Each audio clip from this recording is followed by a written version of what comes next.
quarta-feira. E, é claro, a nossa reportagem marcou presença e acompanhou esse primeiro dia de trabalho. A reportagem é de Álvaro Loureiro.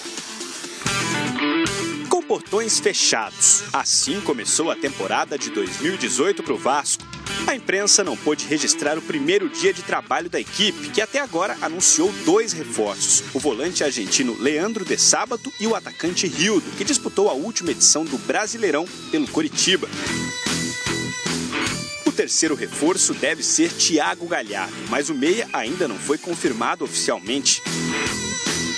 O primeiro jogo do Gigante da Colina nesse ano está marcado para o próximo dia 18, contra o Bangu, em São Januário, pelo Campeonato Carioca.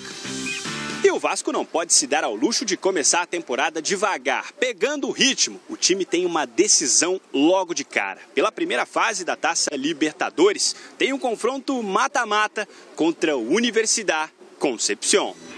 O primeiro duelo é no dia 31 de janeiro, lá no Chile. A seguinte é a vez dos chilenos visitarem o Vasco.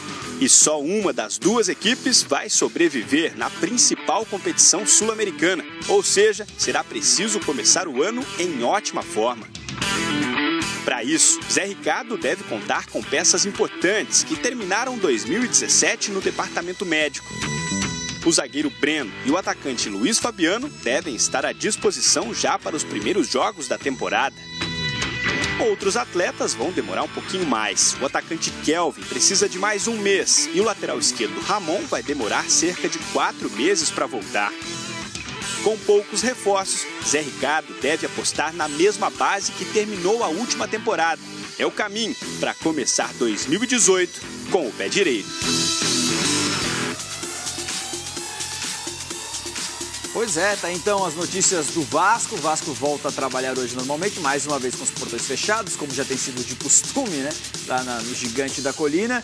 Agora, Eugênio, o Zé Ricardo vai trabalhar muito com a garotada da base esse ano, né? 10 jogadores da base que, inclusive, poderiam disputar a Copa São Paulo de Futebol Júnior este ano. 10 jogadores, quase um time inteiro. O Zé Ricardo já puxou pro profissional e esses jogadores não voltam mais para a categoria lá de baixo. Mas mais do que se reforçar em campo, acho que a principal disputa no Vasco ainda é nos bastidores, né? Quem vai ser o presidente do Vasco em 2018, porque até agora a gente não sabe. Enquanto isso não for definido, não dá pra gente fazer grandes projeções, né, do que vai ser o Vasco, como vai contratar o Vasco, qual vai ser o caminho do clube. O Zé Ricardo puxou dentro da realidade atual. Dia 16 é a eleição. Até lá tem ainda um imbróglio jurídico, né, que está indo para lá e para cá. Nesse momento é o Júlio Brandt, que deve ser eleito presidente do Vasco. E aí, quando ele chegar, quem vai ser o diretor de futebol, quem vai ser o vice de futebol? Lembrar que o Vasco perdeu o Anderson Barros, que era o executivo de futebol que estava trabalhando até o final do ano passado. Ele agora está no Botafogo, no lugar do Antônio Lopes no Botafogo. Então, quem está comandando esse momento de transição é o próprio Eurico Brandão, o filho do Eurico, que é o vice-presidente de futebol, que está ali tomando as decisões.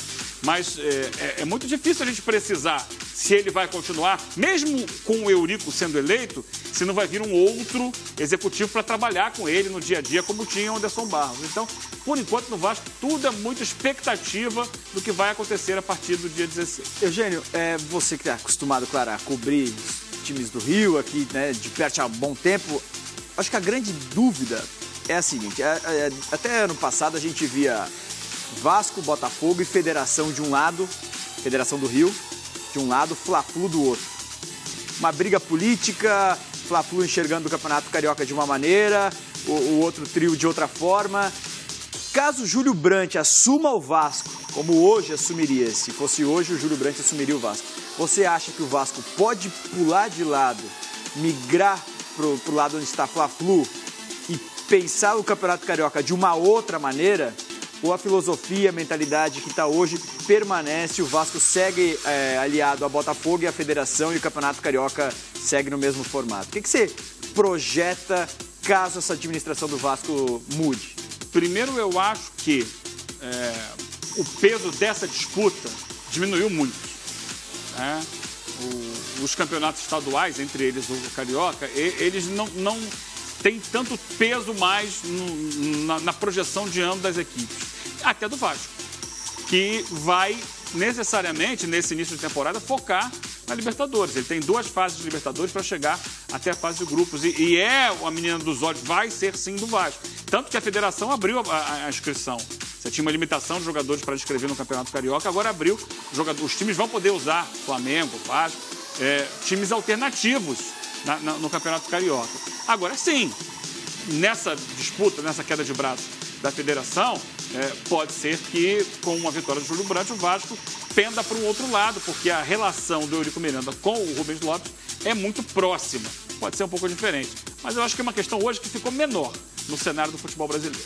E já que o Eugênio disse que o Vasco estará de olho na Libertadores, e tem que estar, não pode ser diferente depois de tanto tempo longe, o Vasco segue tentando se reforçar e pode reforçar o seu ataque. Pode chegar o Robinho para o time Cruz Maltino, o Robinho que deixou o Atlético Mineiro. De acordo com o Jornal Extra, o Cruz Maltino pode contar com o apoio de investidores para trazer o atacante a São Januário. O grande empecilho seria a situação judicial de Robinho, condenado a 9 anos de prisão na Itália por violência sexual. O Santos seria outro clube interessado no jogador de 33 anos, que já se despediu do Atlético Mineiro, clube pelo qual o atacante participou de 109 jogos, marcando 38 gols. Esse aí parecia que tinha muitas opções, é Santos, é Galo. Até agora a gente não sabe qual vai ser o futuro, mas surge o nome do Robinho lá no Gigante da Colina. Te agrada, não agrada? Você acha que sim, pode ser um bom futuro para o Robinho? Pode ser, pensando no Vasco, pode ser um jogador que dá uma qualidade técnica que o time carece hoje em dia no ataque. E aí eu acho que o Zé Ricardo teria o trabalho de encontrar um equilíbrio da equipe. Lembrar que o Vasco tem ainda o Nenê, que joga numa faixa de campo muito parecida com ele. Os dois teriam que ter um entrosamento, mas acho que seria uma espécie de uma âncora para o time pensando em Libertadores, pensando numa temporada diferente e tal. Agora, é muito caro, custa muito dinheiro. O Vasco não está com dinheiro sobrando, pelo contrário, está faltando até. E dependeria desse grupo de empresários. E aí o grupo de empresários, vou voltar naquela conversa anterior, teria que estar ligado à direção, ao novo presidente. Quem será o presidente, a gente não sabe ainda. Ou seja, não vai ser dessa vez. E pode ser assim. Mas não... Pode ser. E tem uma outra situação bastante chata aí também, envolvendo o Robinho. A condenação dele na Itália, né? A prisão, foi acusado de violência sexual, então isso também... Gera um mal-estar. Gera um mal-estar, né? Uma rejeição. Uma desconfiança e tal. também. Mas eu acho que isso não vai fazer com que ele pare de jogar. Em algum clube ele vai jogar. E a gente não sabe qual é ainda. Mas parece bem distante da realidade do Vasco. O principal motivo, a diretoria que ninguém sabe quem vai comandar, não vai comandar. Demora a jogar contra. Né? Porque os outros clubes estão trabalhando já. Vai ficar esperando definir quem vai ser o presidente. O presidente tomar conta, ver se vale a pena, se não vale, demora muito. Enquanto o Vasco decide a vida dele, a gente volta a falar de futebol internacional no Bom Dia Forte. Então vamos para a Espanha? Vambora, passaporte na mão. Pela Copa do Rei.